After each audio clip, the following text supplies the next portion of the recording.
जी hello दोस्तों, मैं हूं कमर चीमा। उम्मीद है आप लोग ठीक होंगे।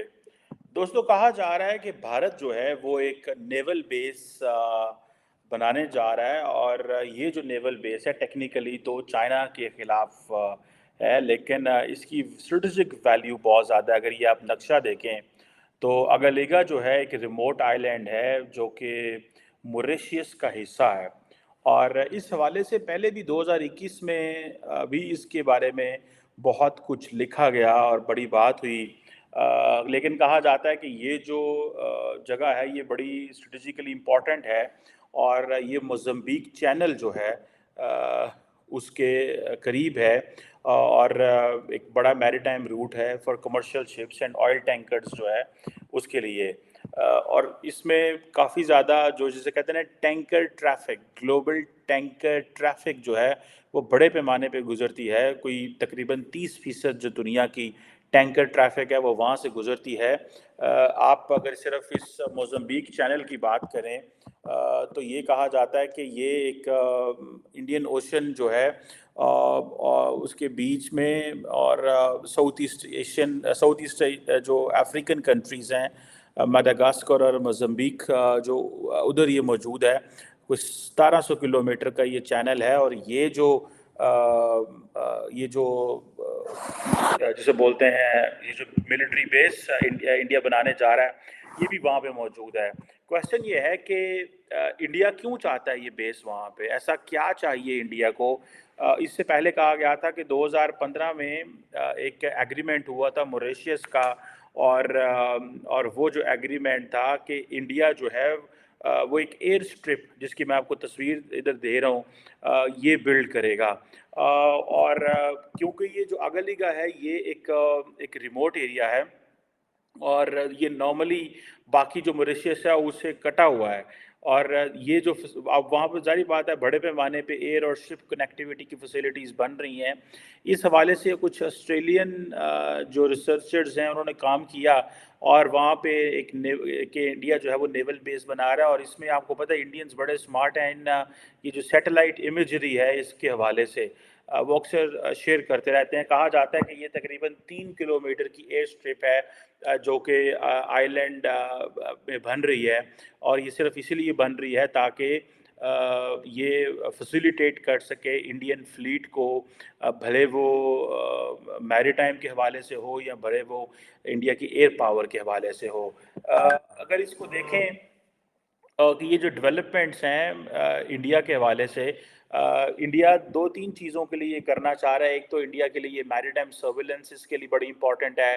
देन इंटेलिजेंस गैदरिंग इंडिया करना चाहता है। और इंडिया समझता है कि ये अगर अगर in the presence of China in Africa, देखें रिसेंटली मैंने आपको बताया था कि why American are interested to engage with India in Africa, or why Americans want that India should be our main partner in Africa। ये question है ना, क्योंकि वो कहते हैं कि हम अफ्रीका के अंदर जाएंगे इंडिया की मदद से। सो क्वेश्चन ये आता है कि वो जो एक जो जो बेस इंडिया वहाँ बनाना चाह रहा है वो इसलिए बना रहा है बिकॉज वो अमेरिका के साथ मिलकर चाइना पे नज़र रख सकें इंडियन ओशन के अंदर। One point. सेकेंड पॉइंट ये है कि इंडिया ने जो अपना जो डिप्लोमेटिक फुटप्रिंट हैं जो बढ़ाए हैं अफ्रीका के अंदर वो इसीलिए हैं। देखिए अगले दिन आपको याद है कि मैंने डिस्कशन की थी जिसमें हमने बात की थी कि इंडिया जो है वो 11वें नंबर पे है in terms of its diplomatic footprints और in terms of missions around the world. और चाइना जो है वो नंबर 2 पे है या नंबर 1 पे है। अब क्वेश्चन ये आता है कि इंडिया को मैरीटाइम सर्विलेंस भी चाहिए, इंडिया को इंटेलिजेंस गैदरिंग भी चाहिए। वो सिर्फ इंडिया को नहीं चाहिए, वो अमेरिकन को भी चाहिए। और जो जो इंडिया को अमेरिका की तरफ से इक्विपमेंट मिल रहा है वो सारे का सारा जो है वो इधर लगेगा। और अब अनदर दैन दैट जिस तरह इंडिया की इकोनॉमी ग्रो कर रही है, अगर आपको याद हो थोड़ा दिन पहले जब होथीज ने शिप्स पे हमले करना शुरू किए तो वेयर डिड डॉक्टर जयशंकर को, doctor Jaishankar immediately went to Iran और उन्होंने रिक्वेस्ट की कि जो हमारे ऑयल टैंकर हैं उनकी हिफाजत करें। देखिए इंडिया जो सबसे बड़ी इंपॉर्टेंट चीज़ याद रखें, जो चीज़ के लिए इंडिया जो चीज़ बर्दाश्त नहीं कर सकता और जिस चीज़ के लिए इंडिया अपनी सी पार जो है उसको ऊपर फोकस कर रहा है, वो है इंडिया की जो एनर्जी सप्लाई चेन है, उसके ऊपर इंडिया कंप्रोमाइज़ नहीं कर रहा। जैसे जैसे इंडिया की इकोनॉमी बेहतर हो रही है, वैसे वैसे इंडिया अपनी अब उसने 2019 के बाद जो है, जब इंडिया ने पाकिस्तान पे सर्जिकल स्ट्राइक की और चाइना के साथ एलएसी पे मसले बने, तो इंडिया ने डिफेंस पे पैसा लगाना शुरू किया। बहुत सारे लोग नहीं मानते इस चीज़ को, वो कहते हैं नहीं जी नहीं, हम तो पहले ही इंडिया कर रहा था और ये चीज़ें नहीं है। But that's where Indians decided that we should invest in all these places. अब क्वेश्चन ये आता है कि जब मैं बता रहा था कि जब इंडिया की जो टैंकर्स थे उन पर हमले होने शुरू हुए, और इंडियन नेवी ने बहुत सारे ममालिक को रेस्क्यू करना शुरू किया और ख़ुद भी वहाँ पे वो कहते हैं जी कि हम इंडियन ओशन के अंदर नेट सिक्योरिटी प्रोवाइडर हैं। तो वो उनको पता था कि ये जो हमारे शिप्स अगर हम तक नहीं पहुँचते, टाइम ज़्यादा लगता है, कॉस्ट ज़्यादा आती है, तो हमारा मसला होगा। इसीलिए वो भाग के ईरान के पास गए और डॉक्टर जयशंकर ने उनको कहा कि हमारी हेल्प करें, जो हमारे टैंकर्स हैं उनको ना रोकें। जैसे मैंने बताया कि ये जो जहाँ पे इंडिया ये जो मोज़म्बिक चैनल है, जहाँ पे ये इस अगलिगा के करीब, वहाँ से तकरीबन 30% जो ग्लोबल टैंकर ट्रैफिक गुजरती है। ऑन द कंट्रेरी अगर दूसरी तरफ चले जाएँ तो वहाँ पे आपको पता है गल्फ ऑफ ईडन और वहाँ पे भी अच्छी भली टैंकर ट्रैफिक गुजरती है। लेकिन इंडियंस को इस चीज़ की समझ है कि हमें अपनी सप्लाई चेन को मेंटेन करना है, हमें अमेरिका के साथ मिलके चाइना को काउंटर करना है और हमें अपने खित्ते से बाहर निकल के काम करना पड़ेगा। So let's not compete China while sitting in India. That's not a mindset, a new mindset in India. और इसीलिए इंडिया ने अपनी सिक्योरिटी पार्टनरशिप जो हैं वो ओमान के साथ और मॉरिशस के साथ, अभी रिसेंटली जब ओमान की लीडरशिप इंडिया आई थी, तो बड़े पैमाने पे जनाब कॉम्प्रिहेंसिव स्ट्रेटेजिक पार्टनरशिप डिस्कस होनी शुरू हो रही है। वो क्या था ओमान? ओमान भी ज़ाहिर बात है उनके पास भी ये जो वेस्टर्न इंडियन ओशन है इधर उनकी इंडिया अपनी प्रेजेंस बढ़ाना चाहता है और ये जो फैसिलिटी है अगलीगा के अंदर, ये इंडियन मिलिट्री के लिए बड़ा आसान है कि वहाँ पे बैठ के सर्विलेंस ऑपरेशन कर सके और मैरीटाइम पेट्रोल कर सके। अब ये सर्विलेंस ऑपरेशन, मैरीटाइम पेट्रोल जो है, ये तभी मुमकिन हो सकता है अगर रीजनल प्लेयर्स आपके साथ हों। सो मॉरिशस, आपको याद है कि वहाँ पे अच्छी भली हिंदू पॉपुलेशन है, एक बड़ा स्ट्रॉन्ग कनेक्शन है। और मैं आपको बात बताऊँ, इंडिया इन चीज़ों को समझता है कि चाइना को ये चीज़ें बुरी लगती हैं और वो समझते हैं कि अगर हमने सिर्फ एलएसी के ऊपर ही चाइना के साथ मुकाबला करना शुरू किया कि ठीक है हमने राफेल मंगा लिए हैं, ठीक है हमने क्या नाम है उसका ड्रोन्स मंगवा लिए हैं, अमेरिका से ड्रोन्स ले लिए हैं, इजराइल से ड्रोन्स ले लिए हैं, हम सर्वेलेंस कर रहे हैं। सो वो कहते हैं कि नहीं, अगर चाइना हमें इधर तंग करेगा तो हम चाइनीज शिप को अफ्रीका के अंदर तंग करेंगे। अगर चाइना हमें एलएसी के ऊपर तंग करेगा तो हम चाइनीज शिप्स को जो है वो इंडियन ओशन के अंदर तंग करेंगे। हम नेट सिक्योरिटी प्रोवाइडर बनना चाहते हैं, सो जहां जहां हम इंडिया चाइना को रोक पाएंगे, दैट विल हेल्प अस। सो ये एक ऑफेंसिव डिफेंस कह लें आप कि ये एक अप्रोच है इंडिया की कि आपने थोड़ा एक कदम आगे बढ़ के खेलना है। सो अपने अपनी टेरिटरी से बाहर निकलना, और इंडिया अपनी टेरिटरी से बाहर निकल के तभी खेल सकता है अगर उसके साथ ग्लोबल प्लेयर्स की वैल्यू हो। कहा जाता है कि ये जो इलाका है जहाँ पे ये जो एगालिगा का इलाका है, इधर अमेरिकन एंड ब्रिटिश ने भी एक वक्त था कि उन्होंने सोचा था कि हम इस इलाके को जो मिलिट्री यूज़ के लिए इस्तेमाल कर सकें। अब चाइना जो है, आपको पता है कि एक बड़े पैमाने पे कॉन्टीन्यूसली उसने अपनी नेवी को भी बढ़ाया है, उसका साइज़ भी बढ़ाया है, उसकी स्ट्रेंथ भी बढ़ाई है। और इसी इंडियन ओशन के अंदर और जिबूती और सुनने में आ रहा है कि वो और भी अपनी स्पेस बढ़ाने जा रहे हैं, इवन कि श्रीलंका के अंदर। सो अगर आपको ये जानना चाहते हैं कि why Chinese believe that for China's Maldives and Sri Lanka is important, you must understand that in the way Indians believe that our presence should be in Africa, where we can monitor Djibouti, where we can monitor the first Chinese military base outside of the China and Djibouti. हम Africa के अंदर उसको भी देख सकें, हम south में भी देख सकें, और हम इसलिए चाइना समझता है कि हमें मालदीव्स और उसके अंदर होना चाहिए, श्रीलंका के अंदर होना चाहिए, जो कि चाइनीज़ को इंडियंस को बड़ी बात बुरी लगती है। कहा यह जाता है कि इंडिया ने भी एक एग्रीमेंट साइन किया जापान के साथ कि वो जो जापानीज़ एक बेस है जिबूती के अंदर वो उसको इस्तेमाल करें। ठीक है जी। और इसी तरह जापान जो है वो चाइना को वॉच करने के लिए आगलिगा की जो इंडिया की जो बेस है उसका इस्तेमाल करेगा। अब आपको समझ आना चाहिए कि ये कितनी कॉम्प्लेक्स गेम है और जो जितनी भी चाइना की जो एनर्जी इंपोर्ट्स हैं ये उसके ऊपर नज़र है। देखें आज आपने जो जंग है ना वो अपने बॉर्डर के अंदर नहीं करनी, जंग आपने बाहर करनी है बिकॉज ये बड़े प्लेयर हैं। India is a regional player, बड़ा प्लेयर है। जब आप ये सोचें कि आपने मोज़म्बिक चैनल के करीब अगलिगा में आपने अपनी मिलिट्री बेस बनानी है तो इट मीन्स आपके इंटरेस्ट जो हैं वो बड़े हो गए हैं।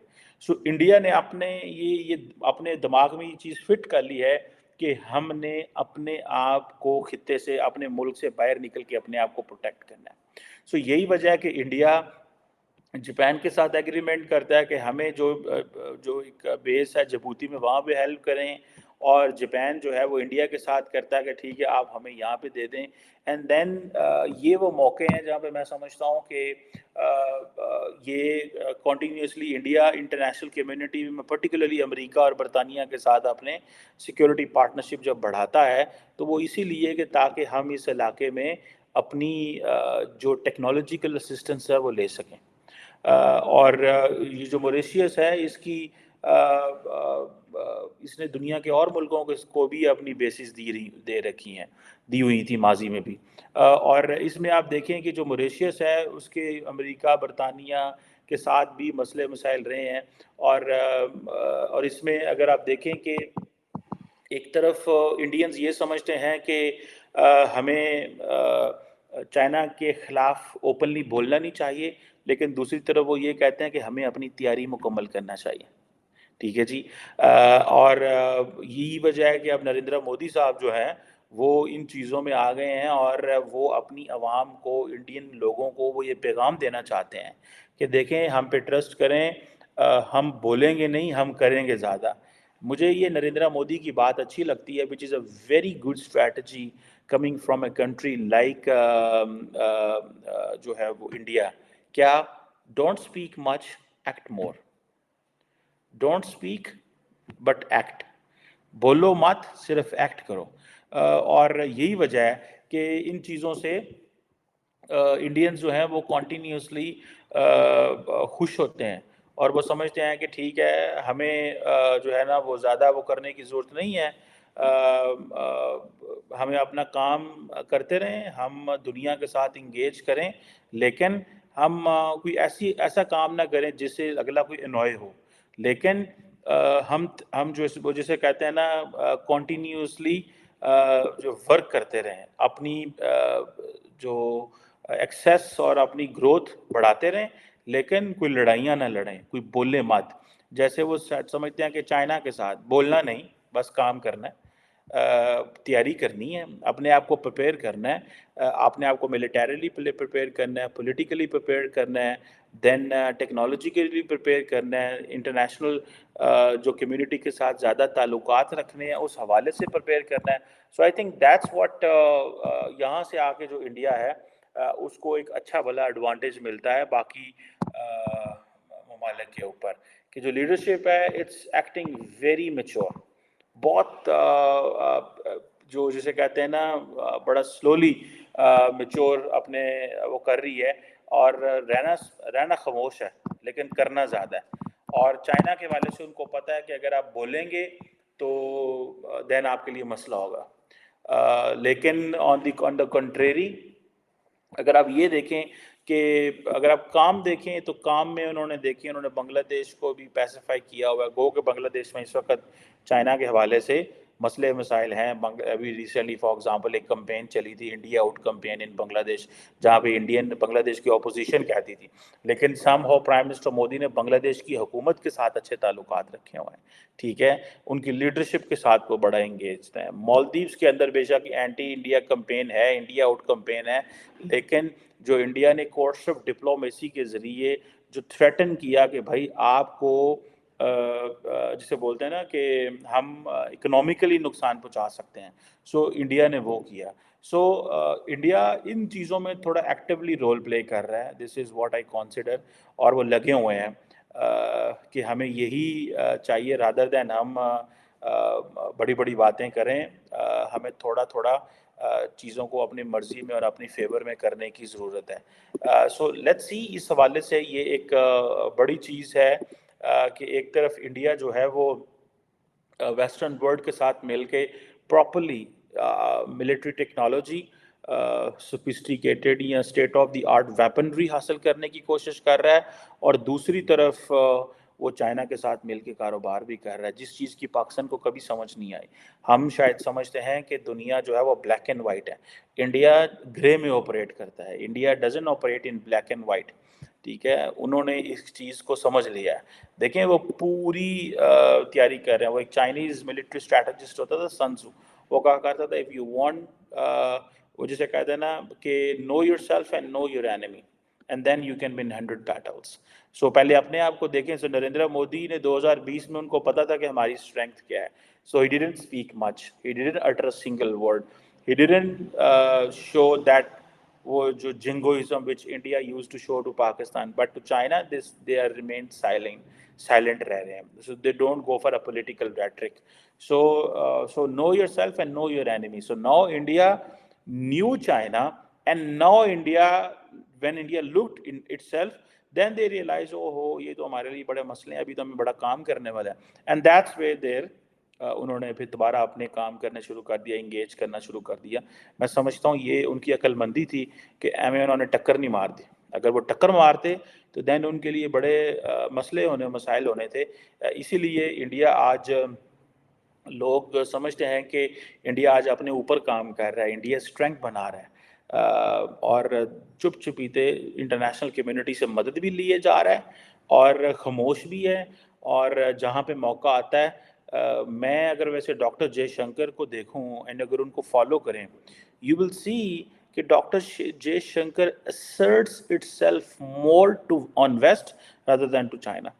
वो इतना चाइना के साथ सख्त लैंग्वेज नहीं इस्तेमाल करते जितने वो वेस्ट के साथ लैंग्वेज इस्तेमाल करते हैं। क्यों? This is a question. China पे वो नॉर्मली सॉफ्ट रहते हैं।